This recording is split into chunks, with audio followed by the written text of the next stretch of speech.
Bismillahirrahmanirrahim. Assalamualaikum warahmatullahi wabarakatuh. Innal hamdalillah nahmaduhu wa nasta'inuhu wa nastaghfiruh wa na'udzu billahi min shururi anfusina wa min sayyiati a'malina. May yahdihillahu fala mudilla lahu wa may yudlilhu fala hadiya lahu. Asyhadu an la ilaha illallah wahdahu la syarika lah wa asyhadu anna Muhammadan abduhu wa rasuluh. Ya ayyuhalladzina amanu taqullaha haqqa tuqatih wa la tamutunna illa wa antum muslimun.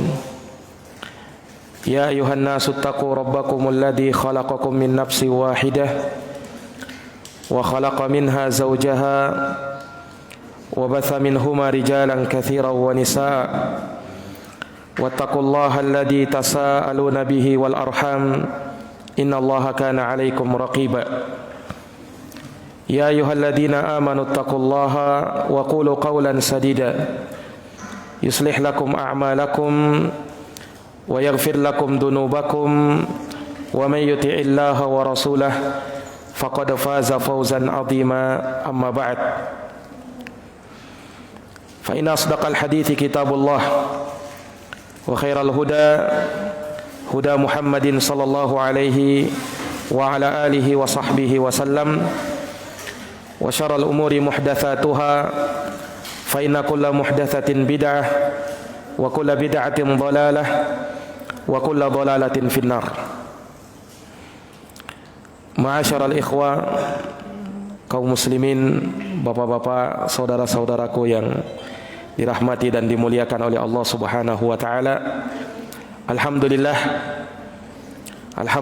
bi ni'matihi tatimmu shalihat. Segala puji hanya bagi Allah yang dengan nikmat-nikmatnya tertunai segala amal-amal kebajikan. Salawat dan salam semoga terhatur limpahkan kepada junjungan kita Nabi Agung, Nabi besar Muhammad sallallahu alaihi wasallam, kepada keluarga dan para sahabat serta orang-orang yang senantiasa meniti jalannya sampai hari kiamat. Para hadirin jamaah salat maghrib yang dirahmati dan dimuliakan oleh Allah Subhanahu wa taala. Kita bersyukur kepada Allah Subhanahu wa taala pula di malam hari yang berbahagia ini kita dapat dipertemukan dan dikumpulkan di dalam tempat yang mulia ini, dan sebagai bentuk pengamalan terhadap hadis Nabi sallallahu alaihi wasallam, la yashkurullaha man la yashkurun nas. Tidak bersyukur kepada Allah orang yang tidak bersyukur kepada manusia. Maka saya ucap syukur, terima kasih kepada teman-teman, kepada para ikhwah yang ada di tempat ini, yang menjadi sebab terselenggaranya kegiatan yang baik ini. Semoga semua amal ibadah kita diterima di sisi Allah Subhanahu wa taala, dan semoga langkah kaki kita ke tempat ini dihitung sebagai perkara yang akan mendekatkan kita kepada surga Allah Subhanahu wa taala, dan kita mendapatkan keutamaan seperti yang disebutkan oleh Nabi sallallahu alaihi wasallam di dalam hadis Abu Hurairah radhiyallahu anhu riwayat Muslim, man salaka tariqan yaltamisu fihi ilman sahalallahu lahu bihi tariqan ilal jannah. Barang siapa yang menempuh suatu perjalanan dalam rangka untuk mencari ilmu, menuntut ilmu, maka Allah Subhanahu wa taala akan mudahkan baginya jalan menuju surga. Para hadirin jamaah yang dirahmati dan dimuliakan oleh Allah Subhanahu wa taala, pada malam hari ini sampai Isya insyaallah taala kita akan menyampaikan satu materi pembahasan yang telah diamanahkan kepada kami, yang berjudul kiat-kiat menggapai kesucian hati dalam menyambut bulan suci Ramadan. Para hadirin yang dirahmati dan dimuliakan oleh Allah, di dalam Al-Quran Allah subhanahu wa ta'ala berfirman, yuqallibullahu al-layla wan nahar inna fi dhalika la'ibrah liulil absar. Allah yang membolak-balikkan siang dan malam, sesungguhnya pada yang demikian itu terdapat ibrah, terdapat pelajaran bagi orang-orang yang punya pikiran yang tajam. Maka hadirin yang dirahmati dan dimuliakan oleh Allah, Allah subhanahu wa ta'ala membuat bersilih gantinya siang dan malam, hari berganti hari, bulan berganti bulan, tahun berganti tahun. Tentu semua itu ada hikmah dan pelajaran. Dan dari keutamaan umat Islam, Allah subhanahu wa ta'ala menjadikan adanya musim-musim kebaikan. Makanya kita kenal di dalam agama ini ada 4 bulan haram. Bulan Dzulqa'dah, Dzulhijjah, Muharram, dan satu lagi bulan Rajab, di mana amal ibadah yang dilakukan di bulan-bulan haram tidak sama seperti bulan-bulan yang lainnya. Sebab Allah subhanahu wa ta'ala muliakan dia, sehingga ibadah yang dilakukan di bulan itu lebih daripada ibadah yang dilakukan di bulan-bulan yang lainnya. Kemudian kita juga masih punya bulan Ramadan. Nah, ini bulan yang sudah diambang pintu. Tidak lama lagi insyaallah ta'ala kita akan mendapatinya. Bulan Ramadan dikatakan sebagai Sayyidus Syuhur, penghulunya segala bulan. Dia merupakan syahrun mubarak, bulan yang diberkahi oleh Allah, bulan yang padanya terdapat ampunan, rahmat, dan pembebasan dari api neraka. Rasulullah sallallahu alaihi wasallam menyatakan, walillahi utaqa'u minan nar wa dzalika fi kulli lailatin min Ramadan. Dan Allah subhanahu wa ta'ala memiliki hamba-hamba yang Allah merdekakan dari api neraka, dan itu terjadi di setiap malam bulan Ramadan. Ini keutamaannya luar biasa. Namun para hadirin yang dirahmati dan dimuliakan oleh Allah, kita tidak berbicara tentang keutamaan Ramadan atau fikih Ramadan. Di sini kita akan berbicara kiat-kiat mensucikan hati di bulan yang suci, bulan Ramadan. Jamaah yang dirahmati dan dimuliakan oleh Allah, kita tahu Ramadan itu bulan mulia. Sebagian orang mengatakan bulan suci. Maka untuk memasuki bulan yang suci ini, maka kita perlu mensucikan hati kita. Jangan sampai kita masuk bulan Ramadan dalam keadaan kita punya hati kotor, maka ini yang menjadikan kita tidak mampu beribadah kepada Allah di bulan Ramadan. Karena hati yang kotor membuat jiwa malas untuk beribadah. Hati yang kotor menyebabkan kita lemah dari menjalankan ibadah kepada Allah. Nah, sementara Ramadan itu kan syahrul ibadah, dia juga sebagai bulan ibadah. Betapa banyak ibadah yang Allah subhanahu wa ta'ala syariatkan di bulan Ramadan. Nah, kalau kita masuk bulan Ramadan dalam keadaan kita punya hati kotor, sehingga Ramadan masuk kepada kita, kita pun tidak bersemangat menjalankan ibadah-ibadah di bulan Ramadan. Maka perlu sebelum memasuki bulan suci Ramadan, kita mensucikan hati kita. Para jamaah yang dirahmati dan dimuliakan oleh Allah, makanya kesucian hati ini mendapatkan perhatian khusus di dalam agama kita. Allah Subhanahu wa taala pada hari kiamat hanya akan menyelamatkan hati-hati yang bersih, hati-hati yang senantiasa kembali kepada Allah, bertaubat kepada Allah Subhanahu wa taala. Allah berfirman, "Yauma la yanfa'u malu wala banun illa man atallaha biqalbin salim." Hari yang tiada bermanfaat harta dan anak-anak kecuali siapa yang menghadap kepada Allah dengan hati yang selamat. Hati yang senantiasa kembali kepada Allah, hati yang senantiasa bertaubat kepada Allah, itulah hati yang disucikan oleh Allah Subhanahu wa taala. Para hadirin yang dirahmati dan dimuliakan oleh Allah, sebagaimana kita tahu betapa pentingnya kita membersihkan rumah kita, masjid-masjid kita, kendaraan-kendaraan kita. Kalau kotor kita bersihkan, tidak kita biarkan. Kalau kita bisa paham yang seperti itu, maka bagaimana bisa kita tidak paham perlunya, harusnya, wajibnya kita mensucikan hati kita.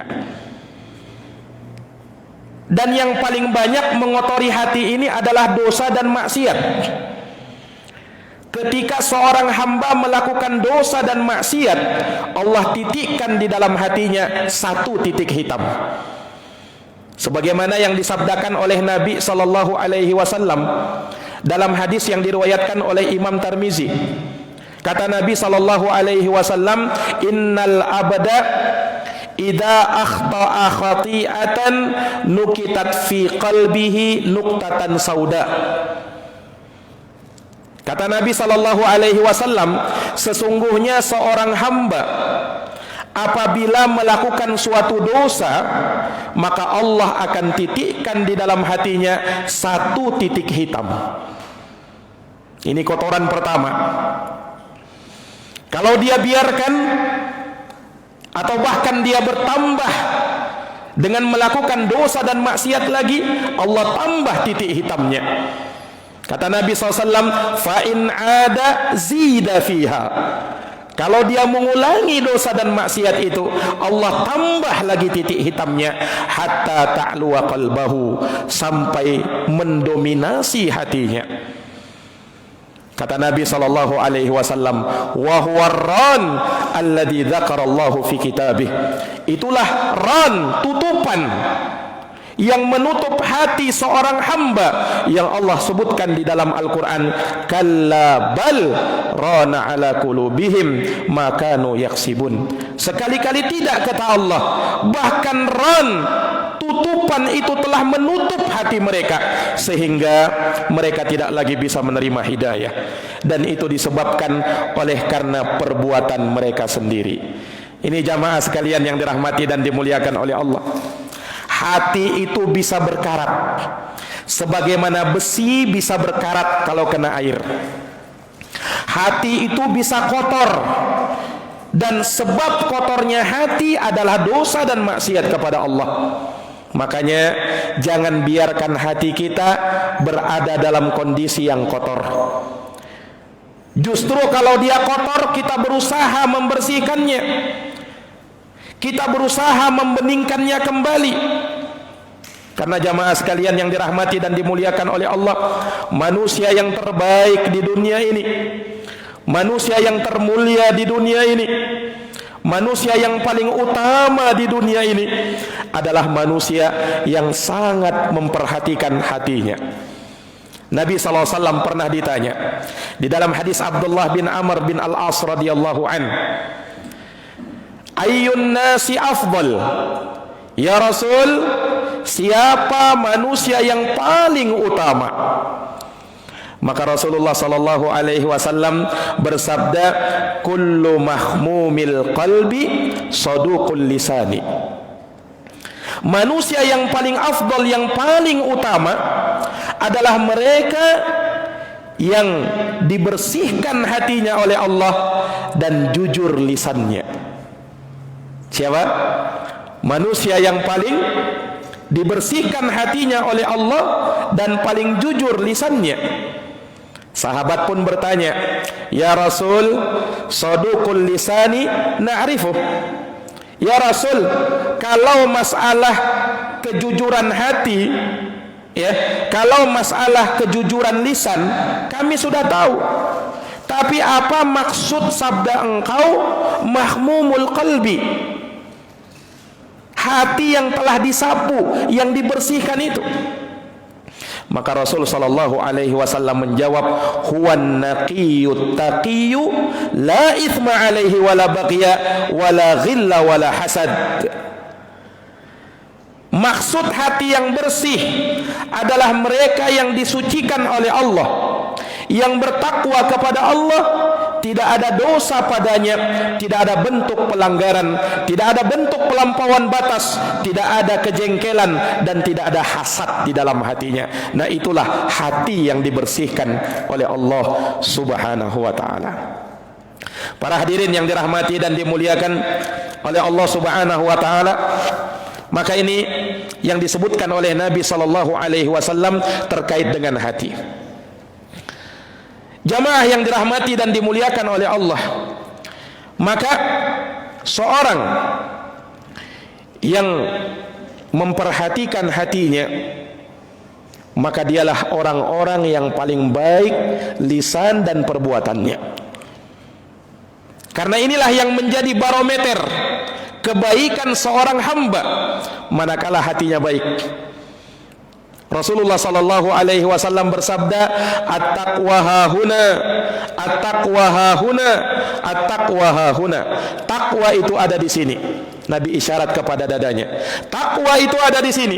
Takwa itu ada di sini. Iya. Nah, jangan juga dijadikan dalil. Hadis ini sebagian orang mengatakan, oh takwa itu kan dalam hati, Ustadz. Ya kalau begitu, kalaupun kita melakukan perbuatan-perbuatan yang mungkar, yang penting hati kita baik, maka tidak masalah. Oh, bukan seperti itu. Justru yang menunjukkan ketakwaan lisan dan perbuatanmu, kalau takwa hatimu. Kalau lisanmu tidak benar, perbuatanmu tidak benar, menunjukkan bahwa hatimu bermasalah. Makanya tidak benar ada orang yang mengatakan, ya tidak masalah kalau saya melakukan perbuatan-perbuatan yang mungkin melanggar, yang penting hatinya saya jaga. Ya tidak masalah. Ya, sebagian perempuan misalnya, sebagian akhwat tidak berjilbab, yang penting saya jaga hati saya, yang penting saya jilbabi hati saya, katanya. Nah, ini tidak benar. Nah, sebab kalau hatimu benar, maka lisanmu akan benar, perbuatanmu akan benar. Tapi kalau lisanmu tidak benar, perbuatanmu tidak benar, berarti hatimu belum benar. Ini jamaah yang dirahmati dan dimuliakan oleh Allah Subhanahu wa ta'ala. Nah, hati itu ibarat raja, sementara anggota badan itu serdadu-serdadunya, prajurit-prajuritnya. Kalau sang raja baik, maka baik pula serdadu-serdadunya. Tapi kalau sang raja rusak, maka rusak pula serdadu-serdadunya. Maka Nabi ibaratkan seperti itu. Dalam sebuah hadis Rasulullah sallallahu alaihi wasallam, beliau bersabda, "Inna fil jasadi mudghatan." Sesungguhnya di dalam jasad manusia ada sekerat daging. Kalau dia baik ini daging, idza salahat salahal jasadu kulluh, maka akan baik seluruh jasad. Wa idza fasadat fasadal jasadu kulluh. Tapi kalau dia rusak, maka rusak pula seluruh jasad. Ala wahyal qalbu. Ketahuilah dialah hati yang ada di dalam dada-dada manusia. Jamaah yang dirahmati dan dimuliakan oleh Allah Subhanahu wa ta'ala, maka seorang yang baik, seorang yang bertakwa kepada Allah Subhanahu wa ta'ala, dia senantiasa memperhatikan ketakwaan hatinya. Dan itu dia berusaha wujudkan, dia berusaha terapkan, dan dia jadikan semua itu teraplikasi dalam kehidupan sehari-harinya. Naam, jamaah yang dirahmati dan dimuliakan oleh Allah Subhanahu wa ta'ala, seorang muslim memperhatikan penampilan luar dan penampilan dalam. Jangan hanya memperhatikan penampilan luar saja. Sebagian orang itu sibuk memperhatikan penampilan luarnya, luar biasa, tapi dalamannya hancur, dalamannya rusak, tidak ada manfaatnya. Iya. Pun salah juga kalau ada orang yang hanya memperhatikan dalaman, sementara perhatian terhadap yang luarnya, penampilan luarnya dia tidak perhatikan. Salah juga itu. Yang benar dia perhatikan penampilan dalamnya dan penampilan luarnya. Dia perhatikan. Iya. Sebab Allah Subhanahu wa taala melihat kita dalaman dan luaran kita. Apa kata Nabi sallallahu alaihi wasallam? Innallaha la yanzur ila ajsamikum wala ila suwarikum wala ila amwalikum walakin yanzuru ila qulubikum wa a'malikum. Allah tidak melihat kepada rupa-rupa kalian, tidak pula kepada bentuk-bentuk jasad kalian, bahkan tidak melihat kepada harta benda kalian, tidak. Tapi yang Allah lihat adalah hati yang ada di dalam dan amalan kalian, apa yang nampak di luar. Nah, ini jamaah sekalian yang dirahmati dan dimuliakan oleh Allah Subhanahu wa taala. Ya, maka perhatikan. Dan ibadah yang kita lakukan jamaah sekalian itu dilihat hatinya dan luarannya. Makanya kita tahu bersama syarat diterimanya amalan ada dua. Yang pertama ikhlas karena Allah, hatinya dilihat dulu. Yang kedua apa? Mutabaah, sesuai dengan apa yang dicontohkan oleh Nabi sallallahu alaihi wasallam. Dilihat juga luarannya. Iya. Jadi jangan yang penting ikhlasnya, yang penting niatnya. Penting memang niatnya, tapi harus juga sesuai dengan apa yang dicontohkan oleh Nabi SAW. Salat misalnya, yang di hati apa? Khusyuk. Kita dituntut untuk khusyuk di dalam salat itu. Kemudian gerakan-gerakannya harus apa? Tumakninah. Nah, ini harus berkumpul. Kapan ada orang yang khusyuk tapi tidak tumakninah, maka tidak benar solatnya. Atau ada orang yang tumakninah namun tidak khusyuk, maka tidak benar juga solatnya. Nanti benar itu solat kalau hatinya khusyuk dan gerakannya tumakninah, baru itu solat. Ini jamaah sekalian yang dirahmati dan dimuliakan oleh Allah Subhanahu wa taala. Nah, apa kiranya kiat-kiat yang bisa mensucikan hati kita sebelum kita memasuki bulan suci Ramadan? Jamaah yang dirahmati dan dimuliakan oleh Allah, ada beberapa di antaranya adalah keikhlasan. Ini yang pertama. Kiat mensucikan hati, perbaiki keikhlasan kita kepada Allah Subhanahu wa taala. Ya. Wa ma umiru illa liya'budullaha mukhlishina lahuddin hunafa. Tidaklah mereka diperintah, menunjukkan agama ini dibangun di atas perintah. Wa ma umiru, tidaklah mereka diperintah illa kecuali liya'budullaha, agar mereka beribadah kepada Allah. Bagaimana cara ibadahnya? Mukhlishina lahuddin, dengan mengikhlaskan ketaatan itu hanya kepada Allah Subhanahu wa taala. Nah, terkait ikhlas ini insyaallah taala lebih mendalam kita akan bahas di pertemuan subuh insyaallah, karena temanya di sana.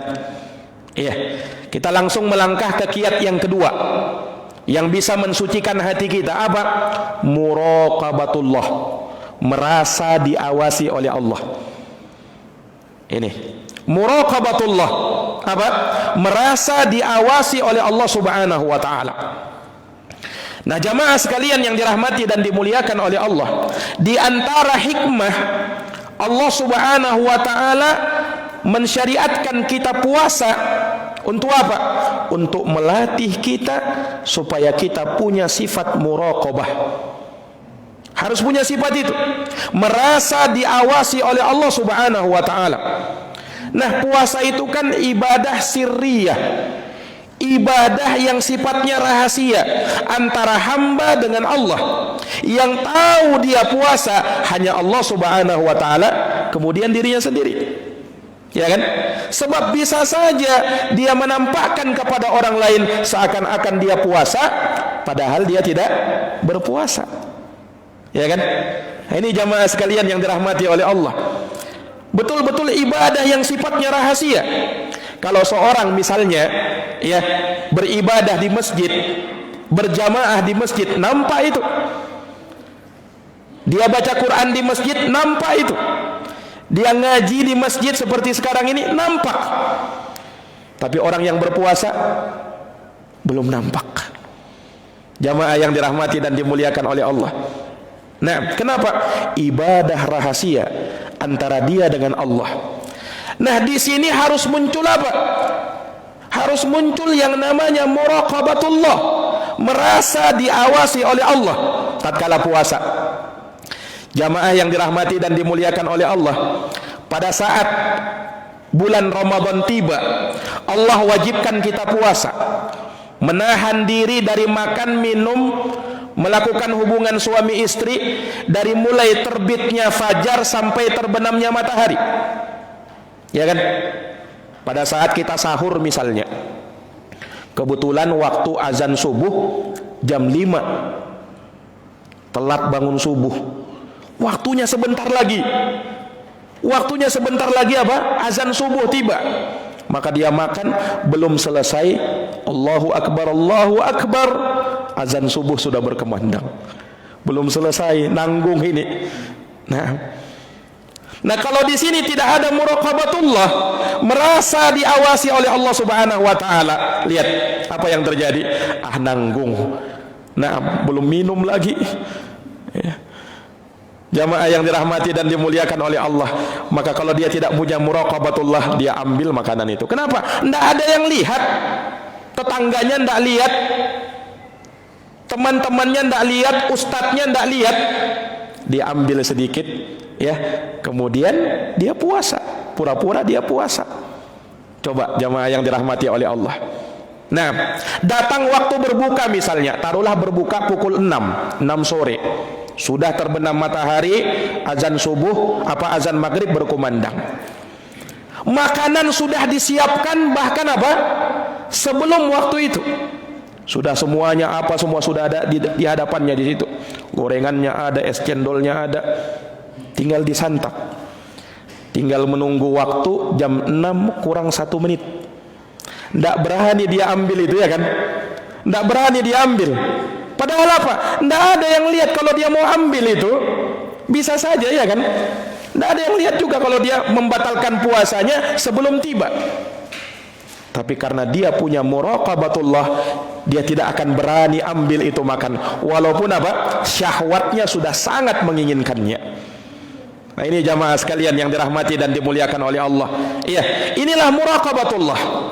Nah, hendaknya sifat yang seperti ini bisa kita terapkan, bukan hanya dalam hal makan dan minum saja, bukan hanya dalam hal menahan syahwat saja, bahkan dalam perkara yang asalnya haram, dosa dan maksiat, maka dia lebih-lebih punya sifat muraqabatullah. Jamaah yang dirahmati dan dimuliakan oleh Allah Subhanallah, di saat tiba bulan puasa yang asalnya itu boleh makan minum, kan asalnya boleh, melakukan hubungan suami istri bagi suami istri boleh di siang hari, tapi itu menjadi haram hukumnya di siang hari Ramadan. Kalau ini saja bisa kita tinggalkan, yang asalnya mubah menjadi haram, apalagi yang asalnya haram, ya kan?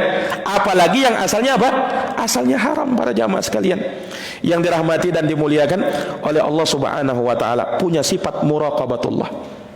Jamaah yang dirahmati dan dimuliakan oleh Allah, muraqabatullah, merasa diawasi oleh Allah Subhanahu wa taala, dan itu nampak dalam kehidupan sehari-hari, bahkan dalam ibadah kepada Allah. Makanya Nabi tafsirkan muraqabah, tafsirkan apa itu ihsan, sebagai tingkatan agama yang paling tinggi. Maratibuddin, tingkatan agama itu ada 3: Islam, iman, dan ihsan. Yang paling tingginya ihsan, karena kalau sudah ihsan berarti sudah iman, berarti sudah Islam. Kalau iman belum tentu ihsan, tapi sudah pasti Islam. Kalau Islam belum tentu iman, belum tentu ihsan. Berarti ihsan ini yang paling tinggi. Makanya dalam hadis Jibril itu kan, malaikat Jibril tanya kepada Nabi, Islam, iman, ihsan. Ya Muhammad, akhbirni anil ihsan. Wahai Muhammad, apa itu ihsan? Tolong kabarkan kepadaku. Maka Rasulullah menjawab, anta'budallah ka'annaka tarah, fa illam takun tarahu fa innahu yarak. Ihsan itu adalah kamu beribadah kepada Allah seakan-akan kamu melihatnya.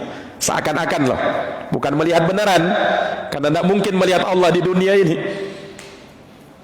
Seakan-akan kamu melihat Allah. Ini jenjang yang pertama, luar biasa ini.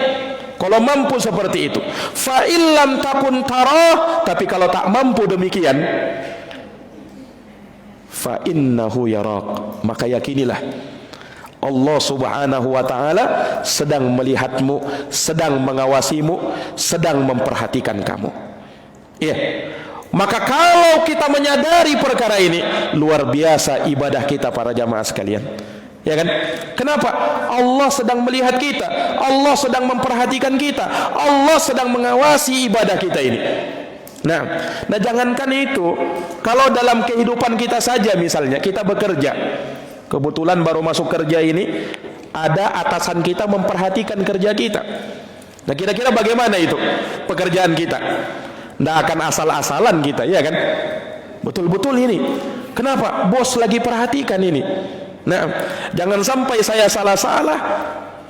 Nah, bisa-bisa gaji saya dipotong atau apa nantinya. Nah, kenapa? Ada bos yang memperhatikan. Pekerjaannya lebih apa?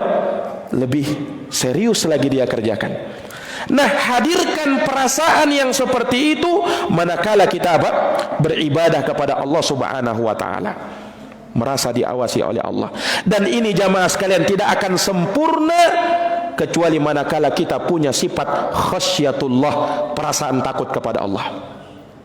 Baik pada saat kita sendiri maupun bersama orang lain. Baik pada saat kita sendiri maupun bersama orang lain. Kita memohon kepada Allah supaya diberikan perasaan khasyatullah, perasaan takut kepada Allah. Makanya Nabi pernah mengajarkan satu doa, Pak.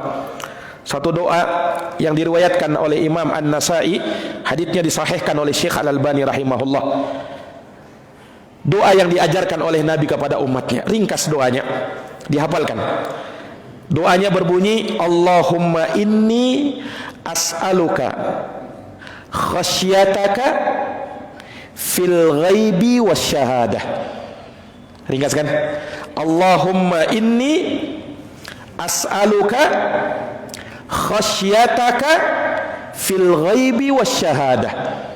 Allahumma ya Allah, inni as'aluka, aku minta kepadamu khasyataka, perasaan takut kepadamu ya Allah, fil ghaibi, baik pada saat aku sendirian, wasyahadah, maupun bersama orang lain.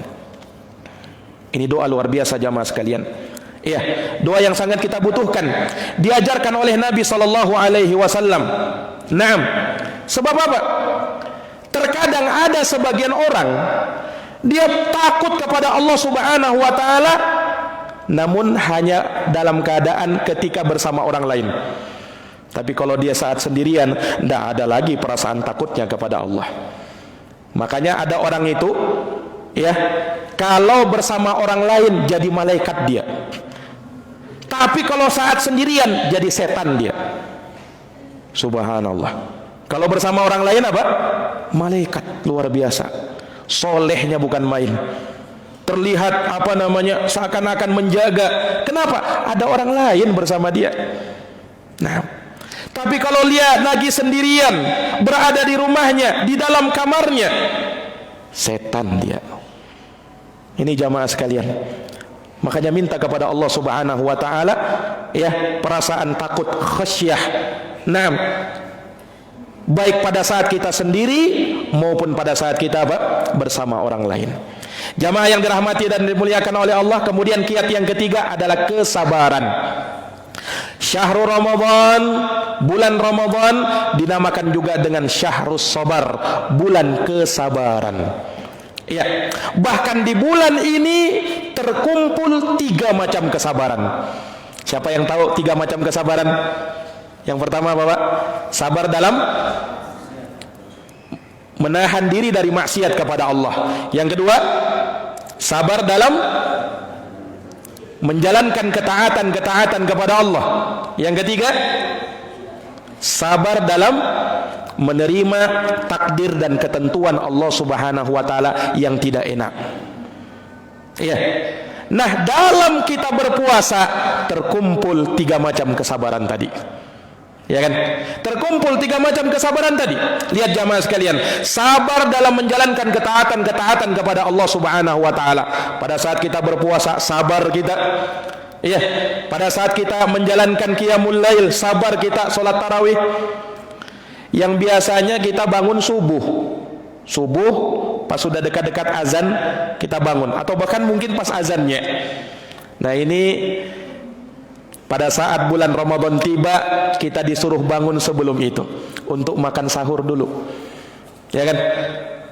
Ini jamaah sekalian yang dirahmati dan dimuliakan oleh Allah. Biasanya kalau habis Isya kita langsung tidur. Nah, ini harus sholat tarawih dulu. Disyariatkan sholat tarawih dulu. Biasanya pagi, ya, siang kita makan. Tapi apa? Enggak. Kita tinggalkan dulu itu. Ini jamaah sekalian yang dirahmati dan dimuliakan oleh Allah. Biasanya di bulan lain kita enggak biasa megang mushaf Quran. Tapi di bulan Ramadan biasakan pegang mushaf Quran. Bahkan kita punya target-target untuk menghatamkan Quran itu. Lihat, kalau semua ini tidak kita lakukan dengan kesabaran, maka tidak bisa kita lakukan jamaah sekalian. Sabar dalam apa? Meninggalkan maksiat kepada Allah Subhanahu wa taala. Butuh kesabaran. Karena orang yang berpuasa itu bukan hanya berpuasa dari makan, minum, dan jima.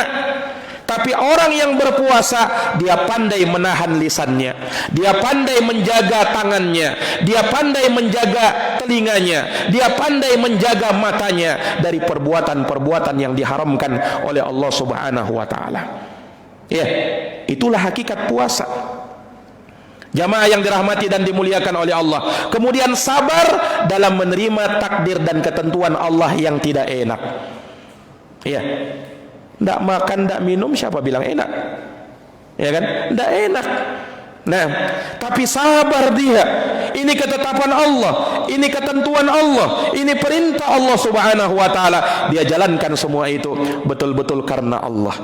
Makanya jamaah sekalian yang dirahmati oleh Allah, orang yang berpuasa diharapkan pada saat dia keluar dari bulan puasa, maka betul-betul dia akan menjadi orang yang penyabar. Makanya jamaah sekalian, Nabi SAW latih kita supaya menjadi orang yang sabar itu. Kalau ada orang yang mengajak kita berkelahi atau mancing-mancing kita, mencaci maki kita, kata Nabi apa? Fa in sabahu ahadun au qatalahu falyaqul inni mru'un shaim. Kalau ada seorang yang mencercamu atau ingin mengajakmu berkelahi, maka katakanlah aku orang yang berpuasa. Diingatkan, saya ini lagi puasa ini. Tidak pantas bagi saya meladeni kamu. Jamaah yang dirahmati dan dimuliakan oleh Allah Subhanahu wa taala. Maka kesabaran. Dan sabar ini banyak-banyak digandengkan oleh Nabi sallallahu alaihi wasallam dengan kesyukuran. Orang yang beriman harus berada dalam kesabaran dan kesyukuran. Kalau dapat nikmat, syukur kepada Allah. Kalau dapat musibah, sabar menjalankan apa yang ditetapkan oleh Allah Subhanahu wa taala itu. Kemudian jamaah sekalian, dari kiat mensucikan hati kita untuk kita menyambut bulan suci Ramadan, jaga lisan kita. Ini secara khusus, jaga lisan kita jamaah sekalian yang dirahmati dan dimuliakan oleh Allah. Nabi pernah bersabda, la yastaqimu imanu abdin hatta yastaqima qalbuh, wa la yastaqimu qalbuh hatta yastaqima lisanuh. Tidak akan lurus iman seorang hamba sampai lurus hatinya, dan tidak akan lurus hati seorang hamba sampai lurus lisannya. Nah, jadi lisan ini dulu Pak, kita perbaiki. Jamaah yang dirahmati dan dimuliakan oleh Allah. Kenapa? Karena memang lisan ini punya pengaruh besar terhadap hati. Ulama mengatakan hati itu ibarat wadah Pak. Hati itu ibarat wadah. Dia siap menampung dan mengisi apa saja. Dan sumber untuk mengisi hati itu ada 3. Lisan, mata, dan telinga. Ini yang akan mengisi hati kita jamaah sekalian. Oleh karenanya kita jaga lisan kita, kita jaga telinga kita, kita jaga pandangan kita. Jangan sampai mendengar hal-hal yang diharamkan oleh Allah. Jangan sampai memandang pandangan-pandangan yang diharamkan oleh Allah. Jangan sampai mengucapkan kalimat-kalimat yang akan menghancurkan diri kita sendiri di dunia dan di akhirat. Makanya lisan ini senantiasa diingkari oleh anggota badan kita. Nabi SAW bersabda, "Idza asbaha ibnu Adam fa innal a'dha'a kullaha tukaffirul lisan." Fa innal a'dha'a kullaha tukaffirul lisan. Apabila seorang hamba di pagi hari, maka seluruh anggota badannya akan mengkritik dan akan mengeluh terhadap lisan ini. Anggota badan protes dengan lisan, Pak. Fataqul, anggota badan kita berkata, ittaqillaha fina, bertakwalah kamu kepada Allah terhadap kami. Fa inna nahnu bik, karena kami ini tergantung kamu. Fa in istaqamta istaqamna, kalau kau lurus kami juga lurus. Wa in wajadta wajadna, tapi kalau kamu bengkok kami juga bengkok. Subhanallah. Ini jamaah sekalian yang dirahmati oleh Allah. Maka keselamatan manakala kita jaga lisan kita, manakala kita tahan lisan kita. Rasulullah bersabda dalam hadis Uqbah bin Amir, diriwayatkan oleh Imam Tirmidzi. Kata Nabi SAW, ditanya, "Ya Rasul, man najah?"